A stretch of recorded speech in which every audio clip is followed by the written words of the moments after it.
Je m'appelle Philippe Cahen, je suis prospectiviste, ça veut dire que mon métier c'est de réfléchir au futur, ou les futurs, pour les entreprises comme pour les organismes.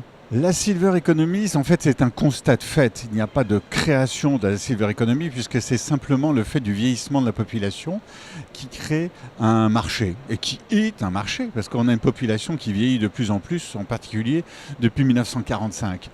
Donc il y a un marché qui existe, qui se développe, qui est celui des personnes âgées.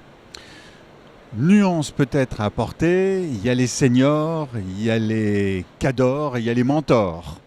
C'est-à-dire les seniors, alors je ne sais pas comment les définir, est-ce que c'est des vieux actifs ou des jeunes retraités?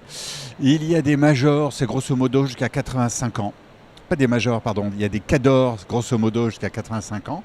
Et il y a des mentors, c'est au-delà de 85 ans. En gros, au-delà de 85 ans, on a surtout des dépenses de santé. Entre 70 et 85 ans, on a des dépenses de bien-être, de voyage, etc. Et avant, on est dans les seniors, c'est-à-dire qu'on travaille encore parce qu'on travaille de plus en plus tard. Et on a une vie qui se rapproche de celle des actifs. Alors je vois pour le futur deux marchés sur lesquels il faut travailler. Le marché le plus nombreux, marché de la Silver Economy le plus nombreux sur lequel il faut travailler, c'est le marché des personnes solitaires, des personnes seules. Et souvent, ces personnes ou habitent des villes ou des grandes villes ou des petites villes. Donc là, il y a un marché énorme à réfléchir, c'est comment répondre aux attentes de ces gens qui peuvent avoir des aides à domicile, qui peuvent avoir des soutiens, qui peuvent aussi avoir des visites, qui peuvent avoir aussi des nouvelles technologies, qui peuvent avoir une adaptation de leur domicile, qui peuvent avoir des activités comme d'autres avec des clubs de personnes âgées, comme on dit en province. Le deuxième marché qui n'est pas encore traité à mes yeux, c'est le marché du luxe. La France est le premier pays mondial du luxe. La France est le premier pays mondial du tourisme. Eh bien, il y a des touristes de luxe qui ont envie de dépenser leur argent en France, des touristes âgés, qui peuvent avoir plus de 80 ans, plus de 85 ans, plus de 90 ans. On a une médecine excellente en France, on a des châteaux merveilleux, des hôtels formidables, une gastronomie extraordinaire et une santé fabuleuse. Eh bien, il y a des vieux du monde entier, par exemple du Japon, par exemple de la Chine, par exemple même des États-Unis, qui ont envie de passer quelques semaines, quelques mois en France. Et là, c'est un marché du luxe qu'il faut développer. Comment prêter attention aux signaux faibles qui s'annoncent? Les signaux faibles, il y en a tous les jours. Il y a des signaux faibles positifs, des signaux faibles négatifs. Mais globalement, il y a un signal faible qui est important, c'est que les gens vont travailler de plus en plus tard en France.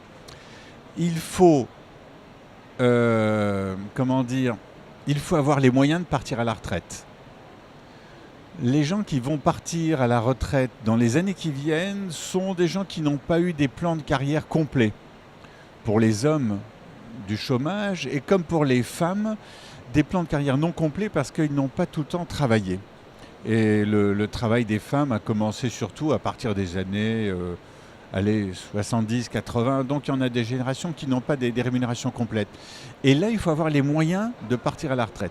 Alors, avoir les moyens, ça veut dire qu'on va travailler après la retraite. Aujourd'hui, il y a 450 000 personnes qui cumulent emploi-retraite. Les technologies nouvelles d'Internet permettent de travailler. Donc, on aura de plus en plus de jeunes retraités qui vont cumuler soit en indépendant, soit en salarié, soit autre ce temps emploi-retraite. Et là, c'est quelque chose qu'il faut bien surveiller. L'autre signal faible qui est énorme, c'est le changement, l'aménagement des maisons. Et là, il y a quelque chose d'important parce que souvent, la prise de conscience des personnes âgées ou de la retraite ne se fait qu'à 60 ans. Je pense en particulier aux consommateurs eux-mêmes qui ne se rendent compte que leurs parents partent à la retraite. Je pense en particulier aux gens d'à partir de 60 ans qui se rendent compte du problème de dépendance de leurs propres parents lorsque celle-ci arrive. Il y a donc à conquérir l'opinion et l'adhésion des moins de 60 ans.